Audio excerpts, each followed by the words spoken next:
ఓం సాయిరాం. బాబా భక్తులందరికీ కూడా నమస్కారం అండి. అందరూ కూడా సుఖంగా సంతోషంగా ఎప్పుడూ కూడా ఆనందంగా ఉండాలి అని చెప్పి ఆ బాబాగారి తరపున నేను కూడా మనస్ఫూర్తిగా కోరుకుంటున్నాను.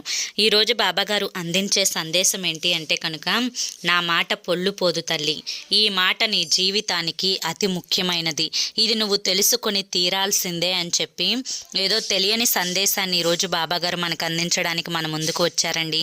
మరి ఆ సందేశం ఏంటో మీరు పూర్తిగా తెలుసుకోవాలి అనుకుంటే కింద @సాయి పిలుపు అని చెప్పి ఛానల్ పేరు కనిపిస్తుంది కదండి. ఆ పేరు కింద ఉన్న ప్లే బటన్ని కానీ టైటిల్ని కానీ మీరు క్లిక్ చేస్తే మీకోసం బాబాగారు చెప్పాలి అనుకుంటున్న ఫుల్ వీడియో అనేది ఓపెన్ అవుతుంది. అందరూ ఓపెన్ చేసి తప్పకుండా చూడండి. ఎందుకంటే బాబాగారు ఏది చెప్పినా కూడా అది మన మంచి కోసమే అని చెప్పి మనందరికీ కూడా తెలిసిన విషయమే కదా. కాబట్టి ప్రతి ఒక్కరూ కూడా తప్పకుండా వీడియోని ఓపెన్ చేసి చూడండి. ఓం సాయిరాం. జై సాయిరాం.